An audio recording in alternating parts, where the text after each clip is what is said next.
রাজপথ এখন খুব উত্তাল হয়ে গেছে স্বাধীনতা সংগ্রামীর জন্য। দেখুন রাজপথ ছিল উত্তাল, হাওড়া ডিভিশনের বাইরে, হাওড়া স্টেশনের বাইরে উত্তাল রাজপথ, উত্তাল জনগণ। ছাত্র সমাজের ভিড় দেখতে পাচ্ছ, শুধুমাত্র ছাত্র সমাজের ভিড়।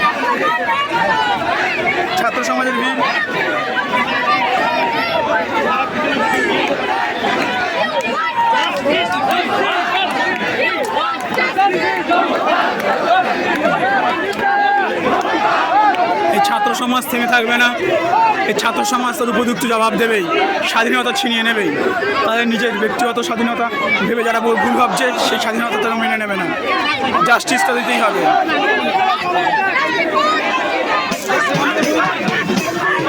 আন্দোলন তীব্র।